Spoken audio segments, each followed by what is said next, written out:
পেছন থেকে কোমরটা শক্ত করে জড়িয়ে ধরেই টি শার্টটা আলতো করে হাত দিয়ে উপরে সরিয়ে দিল আদিত্য ভাইয়া। থুতনিটা কাঁধে রেখে দুই হাত দিয়ে নগ্ন পেটে স্লাইড করে যাচ্ছে সে। এক হাত দিয়ে পেটে স্লাইড করে যাচ্ছে, অপর হাত দিয়ে চুলগুলো আলতো করে সরিয়ে গভীরভাবে চুম্বন করতে থাকে ঘাড়ে। চুল পরিমাণ নড়ার শক্তিটুকু পাচ্ছে না মোহনা। জমে পাথরের মূর্তির মতো রূপ ধারণ করেছে সে। ছাদে দাঁড়িয়ে দুজন, আকাশেও মেঘলা মেঘলা ভাব। এদিকে আদিত্য আদরে আদরে ভরিয়ে দিচ্ছে মোহনাকে। আকাশের বুক ছিঁড়ে বৃষ্টিকন্যা বেরিয়ে আশ্রয় পড়ছে দুজনের গায়ে। আদিত্য মোহনাকে ঘুরিয়ে নিজের মুখোমুখি করে নিল। মুখের উপর পড়ে থাকা বৃষ্টি ভেজা চুলগুলো আঙুল দিয়ে আলতো করে সরিয়ে দিল সে। আদিত্য পেছন থেকে চুলগুলো মুঠো করে ধরে ফেললো। ধীরে ধীরে মোহনার ওই গোলাপি ঠোঁট দুটোর দিকে এগিয়ে যাচ্ছে সে। মুহূর্তেই ঠোঁট দুটো দখল করে নিল আদিত্য। মেঘের ঘর্ষণে বিকট একটা শব্দ করলো আকাশে। লাফ দিয়ে ঘুম থেকে উঠে বড় বড় নিঃশ্বাস নিচ্ছে মোহনা। তার মানে এটা স্বপ্ন ছিল, কিন্তু শরীরটা এরকম ভেজা ভেজা লাগছে কেন? পাশে তাকাতেই দেখে মোহনার ছোট ভাই ক্লাস 2-তে পড়ে, দাঁড়িয়ে আছে বিছানার পাশেই। হাতে একটা পানির গ্লাস। গ্লাসটা এখনো অর্ধেক ভরা আছে, কিন্তু অর্ধেক পানি দিয়ে তো আর এতটুকু ভেজানো সম্ভব না। পাশে তাকিয়ে দেখে টেবিলে আরো 3টা খালি গ্লাস পড়ে আছে। তার মানে মোহন পরপর 3 গ্লাস পানি আমার উপর বিসর্জন দিয়েছে। মোহনের দিকে তাকাতেই দেখে মোহন রাগে ফুসফুস করছে। মোহনা বলল, এই লাড্ডু, এভাবে পানি মেরে ভেজেলি কেন? দেখ আপু, সবসময় ফাজলামি ভালো লাগে না। আমার একটা নাম আছে, আর আমি দেখতে হালকা মোটা হলেও আমায় এভাবে তোরা সময় অপমান করতে পারিস না। পানি মেরে তো সব ভিজিয়ে দিলি, আবার উল্টো তেজ দেখাস। কতক্ষণ ধরে ডাকছি? কয়টা বাজে? মরার মতো ঘুমাচ্ছিস? একের পর এক পানি মেরে যাচ্ছি, ওটার তো নামগন্ধও নেই। উল্টো বাহ, কি সুন্দর মোচড়ামুচি করছিস। আচ্ছা 1 মিনিট, তুই ঘুমের মাঝে কার সাথে কথা বলছিলি? মোহনা এবার জিভ কামড়িয়ে ওঠে। আল্লাহ গো, মোহন তাহলে সব শুনে ফেললো না তো আবার? আপু, আমি কিন্তু সবকিছুই শুনেছি। এক্ষুনি গিয়ে আদিত্য ভাইয়াকে সবকিছু বলছি। আরে আরে, আমার সোনা ভাই, তুই না ভালো? ইস, কত কিউট। বলছিলাম কি, এত ঢং না দেখিয়ে তাড়াতাড়ি বল। তুমি এতক্ষণ যা যা শুনেছো সবকিছু ভুলে যাবে। মোহন বলল, বিনিময়ে কি পাবো? এই ধর 1 প্যাকেট চকলেট। যা, সবকিছু হজম করে নিলাম, কিন্তু এটা বেরিয়ে আসার আগে যেন চকলেটও হজম হয়। আচ্ছা আচ্ছা ঠিক আছে, তুই এখন যা। ফ্রেশ হয়ে এসে আয়নার সামনে বসে চুলগুলো হাত দিয়ে আঁচড় কাটছে মোহনা। মাঝে মাঝে আদিত্যর কথা মনে করে মুচকি হাসছে। আয়নায় নিজের ঠোঁট দুটোর দিকে তাকাতেই 2 হাত দিয়ে মুখটা ঢেকে নিল। ইস, কি লজ্জা। কত কাছে এসেছিল আদিত্য ভাইয়া। ধুর, ওই লাড্ডুর কারণে সবকিছু ভেস্তে গেল। এখন আবার গোটা একটা প্যাকেট চকলেটের দামও কড়াই গন্ডায় ওসুল করে নেবে। কিন্তু মিস্টার আদিত্য, আমার স্বপ্ন অতি দ্রুতই বাস্তবে রূপ নিতে যাচ্ছে। দেখি আমাকে কত দূরে ঠেলে রাখতে পারো। এবার সুপার গ্লুর মতো তোমার পিছনে লাগবো। আমার মিশন আমি কমপ্লিট করেই ছাড়বো। হাতে 1 কাপ কফি নিয়ে ছাদে দাঁড়িয়ে গার্লফ্রেন্ড তৃষ্ণার সাথে কথা বলছে আদিত্য। মাঝে মাঝে কফির কাপে চুমু দিয়ে একটা মৃদু হাসি দিচ্ছে আদিত্য। হাতে 2 কাপ কফি নিয়ে আদিত্যের কাছে গেলে কিছুক্ষণ কথা বলার উদ্দেশ্যে। এখন একটি অ্যাড চলবে, আপনারা চাইলে স্কিপ করতে পারেন। গেম খেলেই আয়, সীমাহীন মজা এবং ইনকামের সুবর্ণ সুযোগ। বাংলাদেশ এবং ভারতের সবচেয়ে জনপ্রিয় ও বিশ্বস্ত অনলাইন গেমিং অ্যাপ বেটজিলি নিয়ে এলো দুর্দান্ত অফার। সাইন আপ করলেই ফ্রি 1111 টাকা বোনাস, বন্ধুদের রেফার করলে আনলিমিটেড 1000 টাকা বোনাস, প্রতি ডিপোজিটে পাচ্ছেন 5% এক্সট্রা বোনাস, জন্মদিনে মেগা গিফট 5000 টাকা বোনাস এবং ফেসবুক রিভিউ করলে 150 টাকা বোনাস। বেটজিলি দিচ্ছে 100% ওয়েলকাম বোনাস এবং জেডিবিতে দৈনিক 300% বোনাস।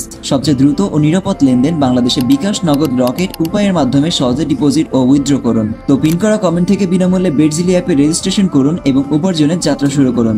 দূর থেকে দেখে আদিত্য হাতে কফি নিয়ে ফোনে কথা বলছে।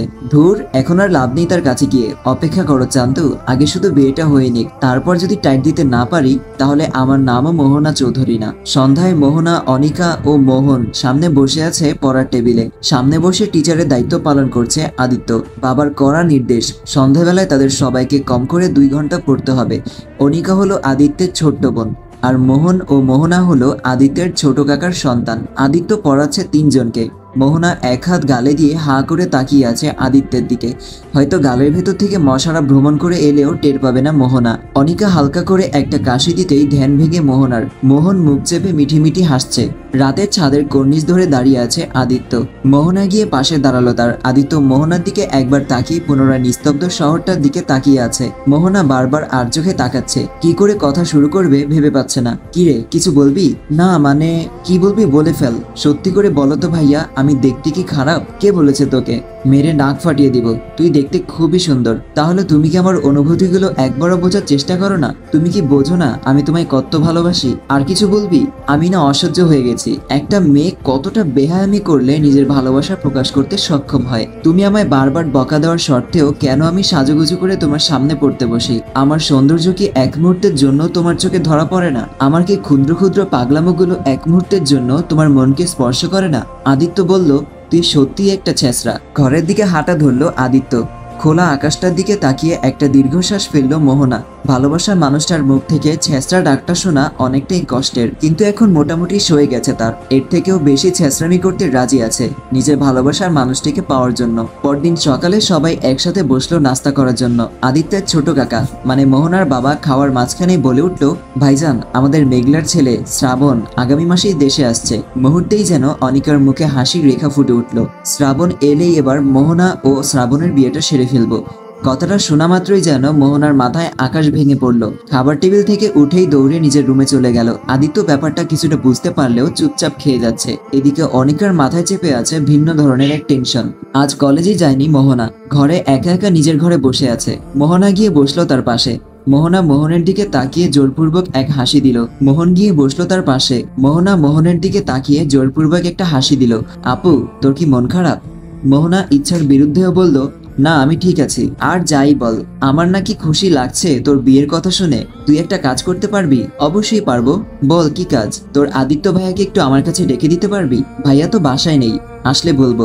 বিকেল হয়ে এলো, এখনো আদিত্য আসেনি। সন্ধ্যায় মোহনা ব্যালকনিতে দাঁড়িয়ে আছে, পাশে অনিকা। অনিকা, তুই এখন এখান থেকে যা তো, ভালো লাগছে না। ব্যালকনিতে একা দাঁড়িয়ে অশ্রু বিসর্জন দিচ্ছে মোহনা। ভেতরে গিয়ে ওয়াশরুমে চলে গেল ফ্রেশ হয়ে নিজেকে একটু হালকা করবে বলে। নিচে সোফায় বসে বসে কার্টুন দেখছে মোহন। আদিত্য বাড়িতে আসলো কিছুক্ষণ আগে। ফ্রেশ হয়ে এসে মোহনের পাশে বসলো। ভাইয়া, তোমাকে আপু তার সাথে দেখা করতে বলেছে। আদিত্য বলল, কোথায়? রুমে আছে আপু। আচ্ছা, তুই বস, আমি আসছি। লম্বা একটা শাওয়ার নেওয়ার পর বেরিয়ে এলো মোহনা। গায়ে একটা টাওয়াল পেঁচানো, ভেজা চুলগুলো সামনে এনে হাত দিয়ে পানি মুক্ত করার চেষ্টা করছে। আদিত্য হাতে মোবাইল টিপতে টিপতে মোহনার ঘরের দিকে যাচ্ছে। দরজা খুলে ভেতরে প্রবেশ করতেই দেখে মোহনা অর্ধ উলঙ্গ অবস্থায় কাপড় চেঞ্জ করছে। আদিত্য সোজা হয়ে দাঁড়িয়ে আছে পাথরের মতো, চোখ দিয়ে যেন আগুন ঝরছে। মোহনা দ্রুত কাপড় দিয়ে নিজের শরীর ঢেকে নিল। মোহনা লজ্জামাখা দৃষ্টিতে আদিত্যের দিকে তাকিয়ে আছে। বাহ, এটাই বাকি ছিল আর? মোহনা বলল, চুপ। আদিত্য বলল, ছি ছি ছি, আর কতটা নিচে নামবি তুই মোহনা? আমার ভাবতেও ঘৃণা হচ্ছে তুই এই বাড়ির মেয়ে, শেষ পর্যন্ত কিনা নিজের শরীর দেখিয়ে আকৃষ্ট করতে চাচ্ছিস আমায়। আরে তুই তো অভিনয় পতিতাদেরও হার মানাবি। ভাইয়া প্লিজ, আমার কথাটা। চুপ, তোর মুখ থেকে কোনো কথা শোনার বিন্দুমাত্র ইচ্ছাও আমার নেই। কি ভেবেছিলি তুই মোহনকে আমার কাছে পাঠাবি আর তুই সবকিছু দেখানোর জন্য প্রস্তুত থাকবি, আর আমি এসেই তোর প্রতি আকৃষ্ট হয়ে যাব? না জানি এর আগে আর কত ছেলেকে পটানোর জন্য এসব করেছিস। ছি ভাইয়া, প্লিজ চুপ করো। কেন, গায়ে লাগে? তোকে তো এখন আমার কাকার মেয়ে বলতেও ঘৃণা হচ্ছে। আচ্ছা, তোরা কি করে পারিস ছেলেদের ফাঁসানোর জন্য এভাবে নিজের শরীর দেখিয়ে বেড়াতে? প্লিজ ভাইয়া চুপ করো, আমি আর নিতে পারছি না। তোকে যেন কারণে অকারণে আর কখনো আমার দুই চোখের সামনে না দেখি। কয়দিন পর তোর সাথে শ্রাবণের বিয়ে, আর তুই কি না? ছি, এভাবে রাস্তায় গিয়ে দাঁড়া, অনেক ছেলে পাবি। বেয়াদব মেয়ে কোথাকার। আদিত্য দ্রুত পায়ে বাইরে চলে গেল। নিজের ঘরের দিকে অগ্রসর হচ্ছে আদিত্য, খুব দ্রুত পায়ে। যে কেউ দেখলেই বুঝে যাবে যে প্রচন্ড রেগে আছে সে। মোহন আদিত্যর দিকে তাকিয়ে দেখে খুব রেগে আছে সে। কিন্তু এমন কি হলো যার কারণে ভাইয়া তো রেগে গেল? ভাইয়াকে তো কখনোই বেশি দেখেনি, ব্যাপারটা কি? না, গিয়ে দেখে আসি। মোহন গিয়ে দরজার সামনে দাঁড়ালো। দেখে আদিত্য দুই পা ফ্লোরে ছাড়িয়ে দিয়ে বিছানায় বসে আছে। মোহন গিয়ে তার পাশে দাঁড়ালো। ভাইয়া কি হয়েছে? তোমায় এত অস্থির দেখাচ্ছে কেন? আদিত্য রাগী দৃষ্টিতে মোহনের দিকে তাকায়। ভাইয়া বলো না কি হয়েছে? এখান থেকে যা প্লিজ ভাইয়া, বলো না। তুই কি যাবি নাকি কান বরাবর দুইটা থাপ্পড় খেয়ে তারপর যাবি? মোহন মাথা নিচু করে সেখান থেকে চলে গেল। মোহনা কোনোভাবে শাড়িটা পরে খাটের এক কোণে ফ্লোরে বসে বসে কাঁদছে। অনেক আগে একবার শাড়ি পরেছিল সে, তাও আবার তার মা পরিয়ে দিয়েছিল। আজ ভাবলো শাড়ি পরে আদিত্যের সামনে যাবে, তার আগেই এত কিছু। মোহন গিয়ে দরজার সামনে দাঁড়িয়ে বলল, আপু আসবো? মোহনা মাথা তুলে মোহনের দিকে তাকায়। তার রাগ এবার আরো দ্বিগুণ হয়ে গেছে, কারণ মোহনের জন্যই এত কিছু। মোহন এসে তার পাশে দাঁড়ালো। মোহনা বসা থেকে উঠেই মোহনের গালে এক চড় বসিয়ে দেয়। ছোট্ট মোহন তাল সামলাতে না পেরে ফ্লোরে ছিটকে পড়ে। মোহনার রাগে ফুসফুস করছে। থাপ্পড়টা এতই জোরে ছিল 5 আঙুলের দাগ স্পর্শ ফুটে উঠেছে। মোহন গালে হাত দিয়ে কান্না করতে করতে সেখান থেকে চলে গেল। ছাদের এক কোণে বসে বসে কাঁদছে মোহন। ওইদিকে মোহনা আদিত্যের কথায় যতটা কষ্ট পায়নি তার চেয়েও বেশি কষ্ট পাচ্ছে মোহনকে থাপ্পড় দিয়ে। তার একমাত্র ভাই, তার যে কলিজার এক অংশ, হাতটা বারবার টেবিলের সাথে বাড়ি দিচ্ছে মোহনা। কেন সে মোহনকে থাপ্পড় দিল? এই হাত আর রাখবে না, শেষ করে দিবে এই হাত। ছাদের একপাশে বসে মোহন এখনো টিপ টিপ করে চোখের পানি ফেলে যাচ্ছে। মোহন নিজেই বুঝতে পারছে না কেন আপু আমায় মারলো। আপু আমাকে এভাবে কখনো মারেনি, কতটা ভালোবাসে আপু আমায়। অনিকা গিয়ে মোহনের পাশে বসলো। কিরে, তুই কাঁদছিস কেন? চুপ, বল আমাকে। আপু আমাকে মেরেছে। অনিকা বলল, কি? কেন? আমি জানি না। ভাইয়ার কাছে গেলাম, সে আমাকে বকে তাড়িয়ে দিল। আপুর কাছে গেলাম, সে আমাকে থাপ্পড় দিয়ে তাড়িয়ে দিল।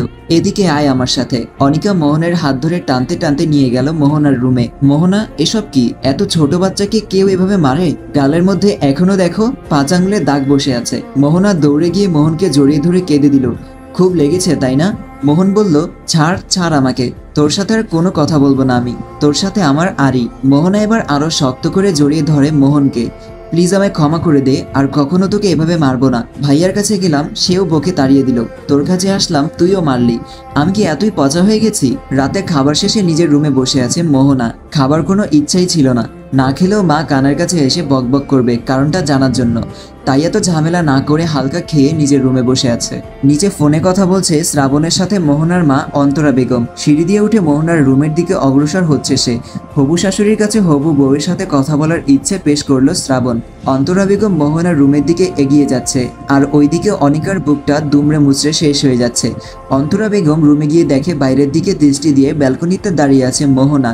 অন্তরা বেগম একটু মুচকি হাসি দিয়ে মোহনার পাশে গিয়ে দাঁড়ায়। এই নে, শ্রাবণ কথা বলবে তোর সাথে। তাকিয়ে আছিস কেন? ধর। অন্তরা বেগম মোহনার হাতে ফোন তুলে দিয়ে সেখান থেকে চলে গেল।